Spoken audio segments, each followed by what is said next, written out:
पहले लड़ाई किसान और सरकार के बीच थी, लेकिन अब सवाल सेना के लिए भी उठने लगे। ऐसा हम इसलिए कह रहे हैं क्योंकि सर छोटू राम की जयंती के मौके पर रेवाड़ी के बावल में किसान संगठनों का जमावड़ा हुआ, जहां गायिका को भी बुलाया गया। इस मौके पर किसानों के साथ साथ सेना के जवानों के लिए भी गायिका ने आवाज उठाई। तो आप जरा गायिका कंचन को सुनिए। जितनी दुर्गति हमारे देश के अंदर, जितनी दुर्गति हमारे देश के अंदर किसान भाइयों की और सीमा पे जवान भाइयों की हो रही है, शायद ही किसी की हुई हो। आप सभी ने सुना होगा, और देखना है जोर कितना बाजुए कातिल में है, कि वक्त आने पर बता देंगे ए आसमां तुमको कि क्या तो हमने सोच रखा है और क्या हमारे दिल में है।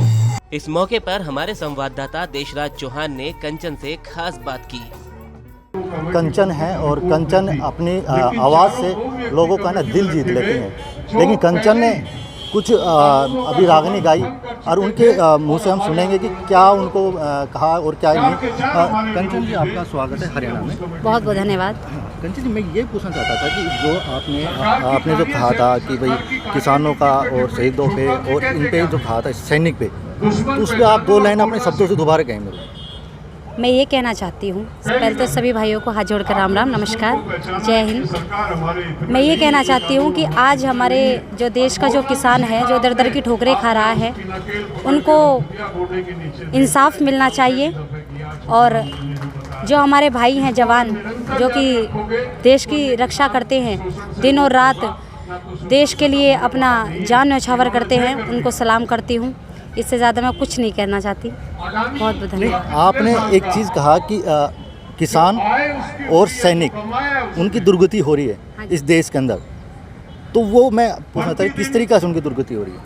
दुर्गति यही हो रही है कि हमारे किसान मतलब कि देश में अन्न उगाते हैं, उनकी 1 साल से वो कड़ी मेहनत कर रहे हैं, तो दुर्गति यही है कि उनको इंसाफ नहीं मिल पा रहा है।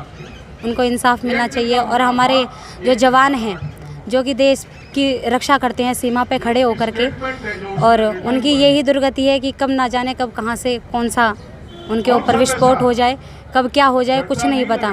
तो दुर्गति का यही है कि इंसान सोचता कुछ है और होता कुछ है।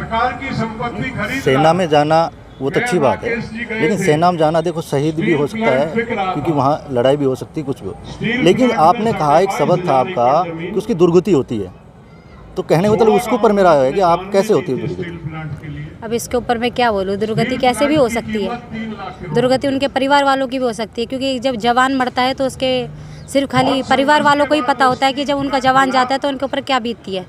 शहीद है, और शहीद का हम जानते हैं कि जब शहीद किसी का बेटा होता है तो वो किसान का ही बेटा होता है, ठीक है। तो दुर्गति हमारे उनके परिवार वालों की होती है, उनका ही दिल दुखता है और किसी का दिल नहीं दुखता है। और दुर्गति ही है जब कि सीमा पे सोच के कुछ जाता है और हो कुछ जाता है। भारत माँ के लिए जान देते हैं, दिन रात खड़े रहते हैं, इससे बड़ी और क्या दुर्गति होगी। मतलब आप उनको शहीद नहीं मानते? भाई देश के लिए जब सेना में जाते हैं, देश के लिए न्यौछावर हो जाते हैं, तो शहीद हो जाते हैं, लेकिन हम उनको दुर्गति कैसे कहेंगे? दुर्गति हमारे किसान की भी हो रही है। किसान का तो अलग मैटर हो गया ना, सेना का अलग हो गया, किसान का अलग हो गया, तो हम उस सेना को और किसान को बीच में हम क्यों?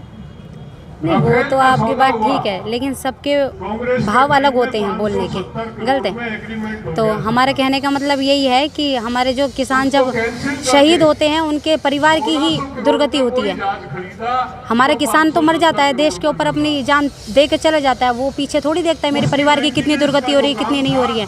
तो इंसाफ सबके साथ होना चाहिए। कोई ऐसे भी होते हैं कि जब शहीद हो जाता है हमारा जवान, तो कोई कहता है कि भाई जो हमारा ये जवान है ये तो शहीद होने के लिए ही है। हम मानते हैं शहीद होने के लिए, लेकिन उसको शहादत भी मिलनी चाहिए, उसको पूरा सम्मान भी मिलना चाहिए इस देश के अंदर।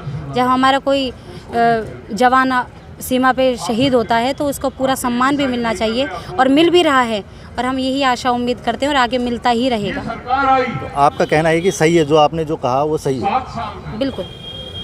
मेरे साथ कंचन जी थी, उन्हें कहा कि जो मैंने बोला वो सही है, कोई इसमें गलत नहीं है।